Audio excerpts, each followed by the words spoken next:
Hello everyone.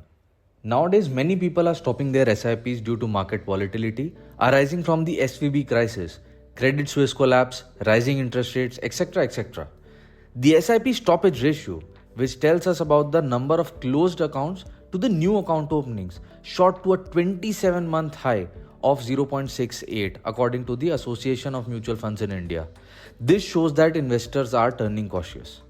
This made me very curious as to whether should one actually stop SIP in market downturns or if people are not behaving rationally. Welcome to Simplified with Ashish. I am Ashish Soni. Every week I simplify the complex topics in markets, finance and the business world. So if you are interested in these topics, consider subscribing to get the simplest explanation of the most complex topics.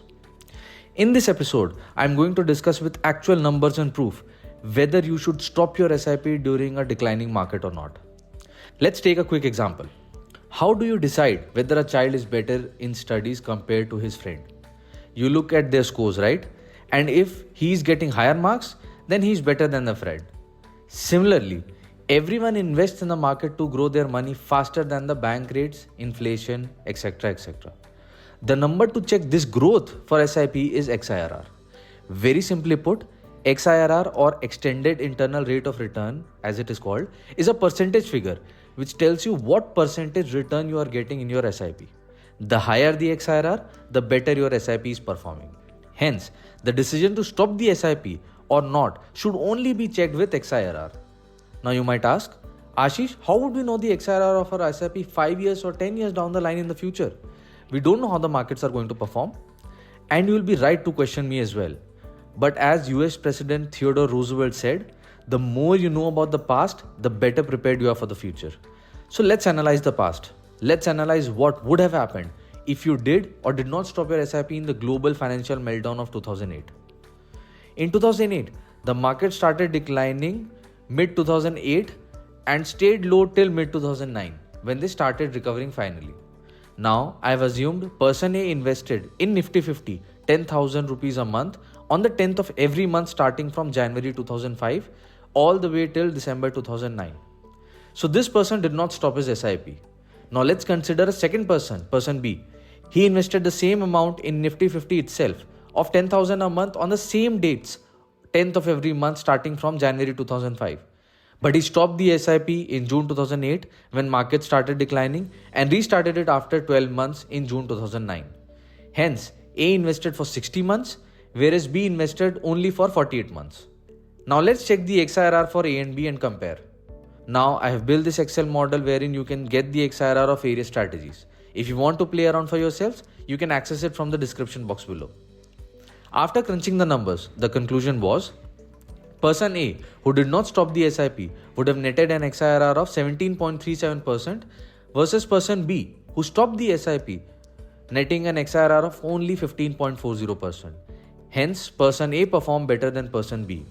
Hence, the answer to should you stop your SIP during a declining market is you should not.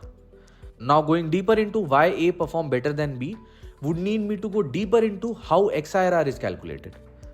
According to Excel, XIRR takes in two inputs, cash flows and dates of cash flows. The dates of cash flows is exactly the same for both A and B. Investment on 10th of every month starting from January 2005 and ending on December 2009. Hence, dates of cash flow are not affecting the XIRR here. So let's look at the cash flows. For both A and B, majority of the cash flows is same, 10,000 every month except for the final value. The higher the final value, the higher the XIRR return parameter. For A, the final value would have been 9,22,000 around, whereas for B, the final value would have been 7,38,000.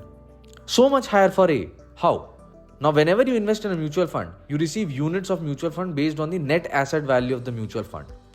Net asset value is the market value of securities of the scheme divided by total number of units of the scheme on a given date. In simple terms, NAV is the price of one unit of the mutual fund, kind of like a share price for mutual fund. For example, Mirai Asset Taxpayer Fund has an NAV of around 33 rupees right now. Now, if you invest in this fund a sum of 10,000 rupees, you will receive around 295 units. Now, since the market value of securities changes every day, the NAV of a scheme also varies on a day-to-day basis, and thus units received also changes every month. As you can see from our example, As the market value of Nifty drops, you receive more units, and when it rises, you receive fewer units. The final value is calculated as the sum of all the units received every month times the NAV of the fund at that given date. Now, the NAV of the fund is same for both the persons as they invested in the same fund. Hence, there must be something different about the sum of all the units received every month. Let's check.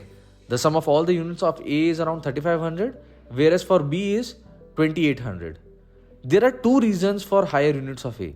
The simple one, B stopped its SIP for 12 months and A did not, hence higher units. But the deeper reason is, when the market value of securities declined, the NAV of the scheme also declined, leading to a higher number of units for the same amount invested.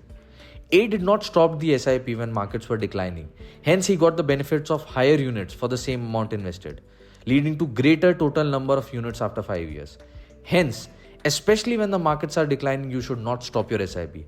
Rather, you should buy more and increase your SIP amount if possible. Let's check what happens when we do that. From our previous example, let's assume another person C, who instead of decreasing the SIP, increases the SIP amount from 10,000 to 15,000 in the same months from June 2008 to June 2009. For this person, the XIRR is 18.24%, higher than both A's and B's. And all this sums beautifully into one line said by Warren Buffett: be fearful when others are greedy and greedy when others are fearful. Hence, should you stop your SIP amidst the SVB crisis, Credit Suisse debacle and 2008 crisis? Absolutely not. Try to increase it if your finances allow it. Thank you so much for watching this episode. I'll see you guys in the next one.